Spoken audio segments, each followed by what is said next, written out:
অনিকেতের বাড়ির সবাই শ্যামলীকে বিয়ের সাজে দেখে অনেক বেশি অবাক হয়েছে এবং বাড়ির সবাই শ্যামলীকে কোনোভাবে বিয়ে করতে দিবে না। সবাই শ্যামলীকে আটকায়। কোন গোপনে মন ভেসেছে ধারাবাহিকের আগামী পর্বের আপডেট নিয়ে চলে এসেছি। ভিডিওটিতে লাইক দিয়ে শেষ পর্যন্ত দেখতে থাকুন। শ্যামলীর বিয়ের দায়িত্ব নিয়েছে গ্রেট বেঙ্গল ক্যাটারিং।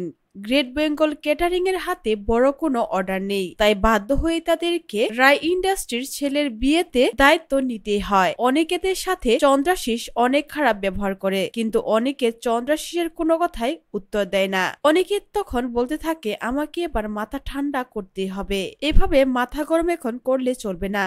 এই অর্ডারটা আমাদের জন্য অনেক বেশি ইম্পর্টেন্ট। এরপর অনেকে চন্দ্রাশিসের সাথে আর কথায় জড়ায় না। অন্যদিকে শ্যামলীর এই সবকিছু ভালো লাগছে না, কোনো কিছুই মেনে নিতে পারছে না শ্যামলী। শ্যামলীর মনে প্রাণে আছে শুধুই অনিকেত, তাই শ্যামলী বলতে থাকে, আমি কিভাবে এই বিয়েটা করব, আর এই সমস্ত কিছু আমার মোটেও ভালো লাগছে না। শ্যামলীকে সাজানোর জন্য মুম্বাই থেকে মেকআপ আর্টিস্ট নিয়ে আসা হয়েছে, যেটাও শ্যামলীর মোটেও পছন্দ হচ্ছে না। শ্যামলীর মন কিছুতেই বিয়ে করতে সায় দিচ্ছে না। এরপর শ্যামলী যখন বাধ্য হয়ে বিয়ের সাজে মণ্ডপে পৌঁছাবে, তখনই শ্যামলীর সাথে দেখা হবে জোড়াবাড়ির সকলেই।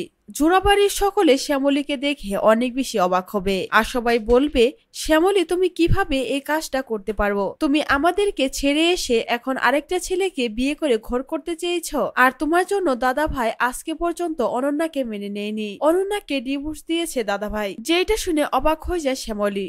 তো ভিউয়ার্স, এবার কি শ্যামলী অনিকেতের কাছে ফিরে আসবে, নাকি চন্দ্রাশিসকে বিয়ে করে নিবে? জানতে হলে চোখ রাখুন কোন গোপনে মন ভেসেছে ধারাবাহিকের আগামী পর্বগুলোতে। এই আপডেটটি আপনাদের কাছে কেমন লাগলো অবশ্যই কমেন্ট করে জানাবেন।